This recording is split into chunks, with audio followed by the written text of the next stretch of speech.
എല്ലാവർക്കും നമസ്കാരം. ഇന്നത്തെ ശുഭചിന്ത: വന്നുപോയ തെറ്റുകൾക്ക് പ്രായശ്ചിത്തം ചെയ്യാൻ ശ്രമിക്കുക. മനസമാധാനം നശിപ്പിക്കാൻ കരുത്തുള്ള നീചനായ ശത്രുവാണ് നിരാശ. അത് ആത്മഹത്യയുടെ കൂട്ടുകാരനുമാണ്.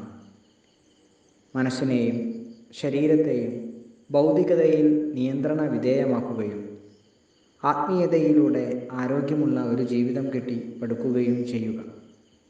നിങ്ങൾ വിജയി ആയേക്കും. കാഴ്ച അനിവാര്യമല്ല, പക്ഷേ കാഴ്ചപ്പാട് അത്യന്താപേക്ഷിതമാണ്.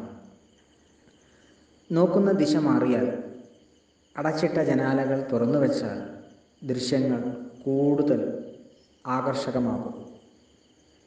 എല്ലാവർക്കും നന്മകൾ ഉണ്ടാകട്ടെ. എല്ലാവർക്കും ജീവിത വിജയം ഉണ്ടാകട്ടെ. നന്ദി, നമസ്കാരം.